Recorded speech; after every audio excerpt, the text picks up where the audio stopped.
Mike Leonard Insurance Agency has served the communities in the North Texas Metroplex area for over 40 years. We're an independent agency, which gives us the opportunity to shop among a number of larger, nationally known companies without sacrificing coverage. If you haven't shopped for better car or home insurance lately, give us a call or check out our website. You will be shocked at how much more your current company may be overcharging you. Mike Leonard Insurance. We're local, independent, and we're here for you.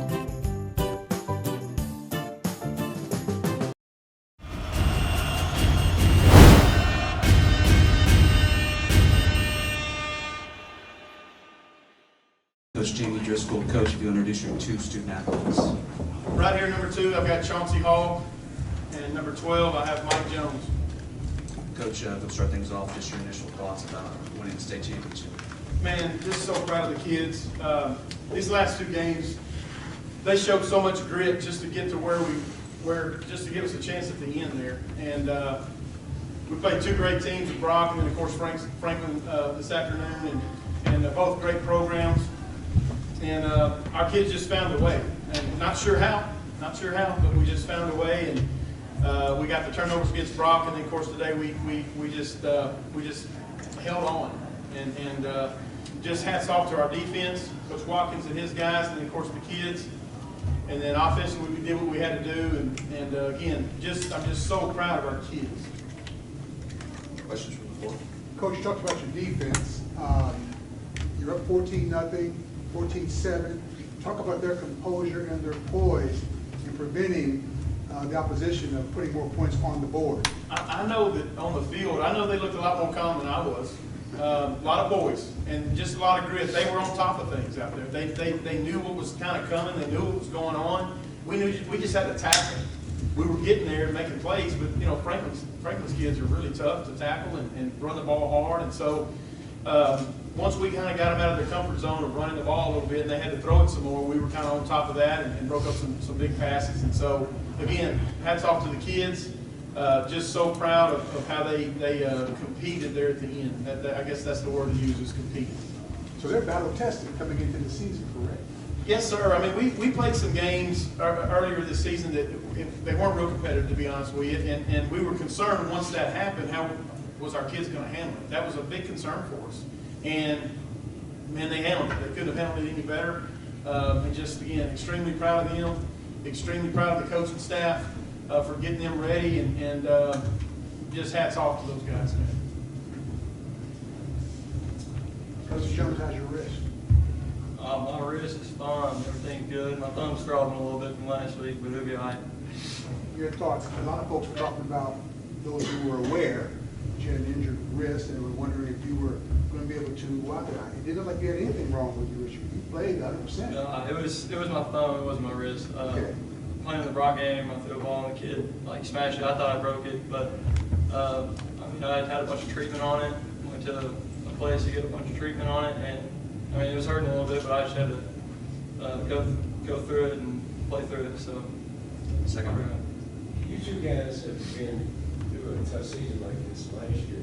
You came up a little bit short. How did that help you and guide you in winning the tough games that you had to do this year?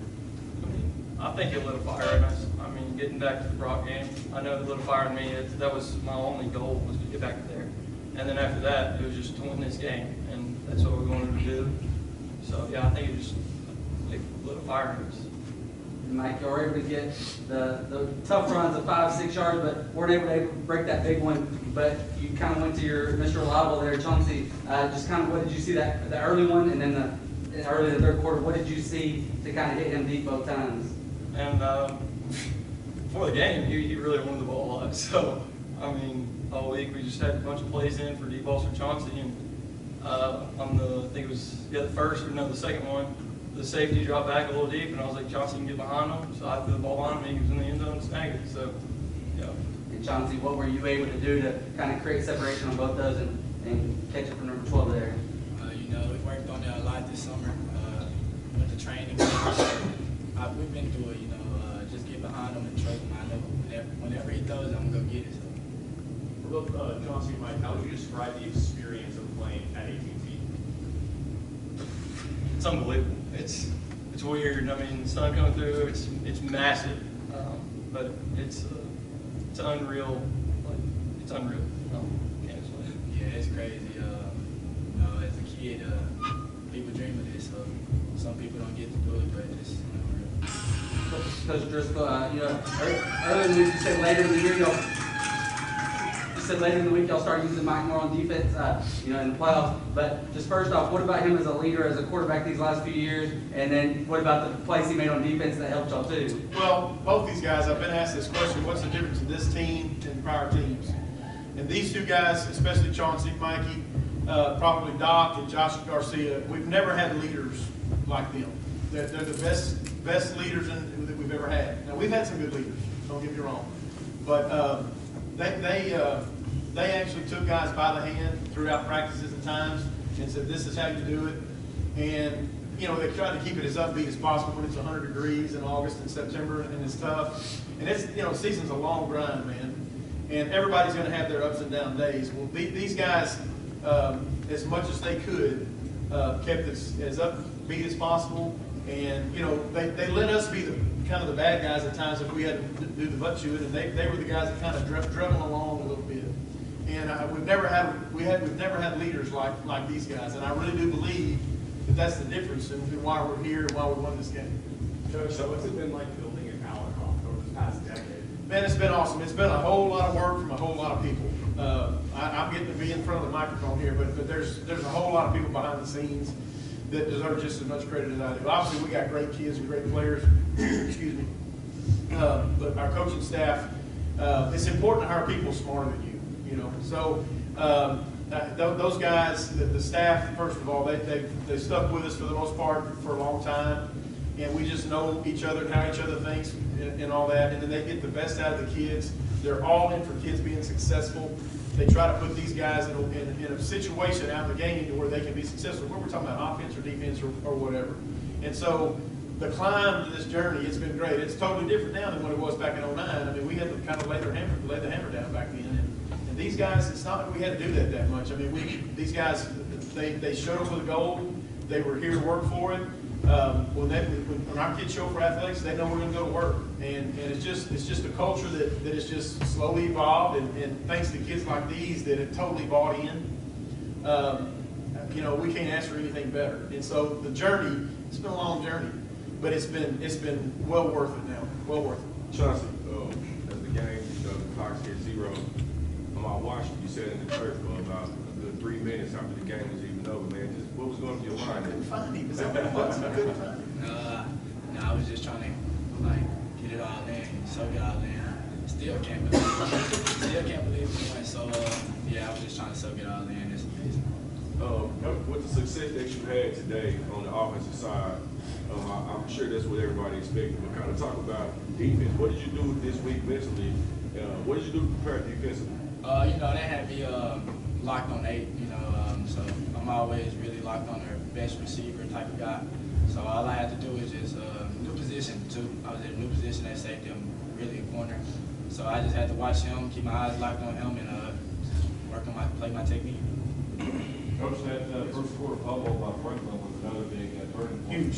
Huge. They got a good drive going on us right there, and him fumbling right there. We recovered. We recovered the ball.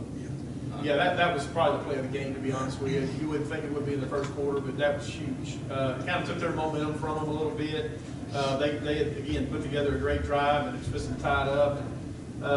Just a big play by our guys. Again, showing grit, doing whatever they have to do to get the job done, and just a great job on their part. At the end, they started running the ball well again. Right. Those last 2 plays, were you surprised that they threw it, knowing what they've been able to do in the run game? Well, we got them in a 3rd and long, and that was our goal. Is we just keep them close to being 3rd and long. Then we felt good about it because if they were going to throw it, we knew they were going to throw it, kind of thing. You know what I'm saying? So that worked out for us, and our kids made plays, obviously.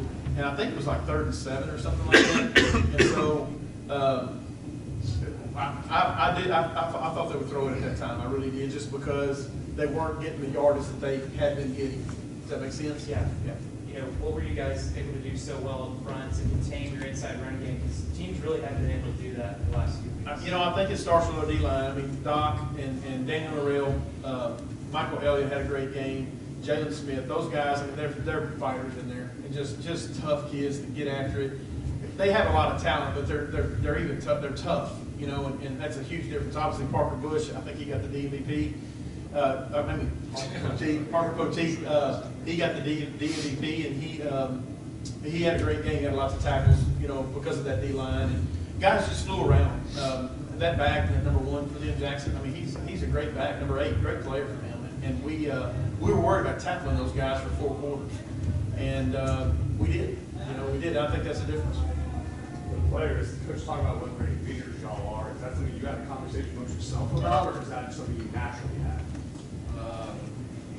I feel like it's something naturally that we have. I mean, especially in my position, like, I mean, I got to lead the offense. So every time we're on offense, I go in there, I'm like we got to go right now. It's now nothing.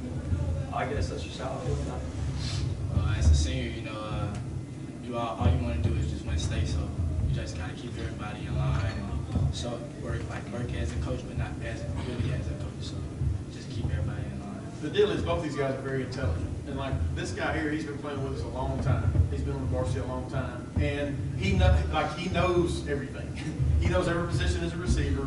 He knows every position in the secondary. And he just knows it. And him being very intelligent is why he is the way he is. He's a great player, a great athlete.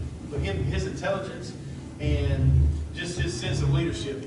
You know, we have a thing, a motto that as iron sharpens iron.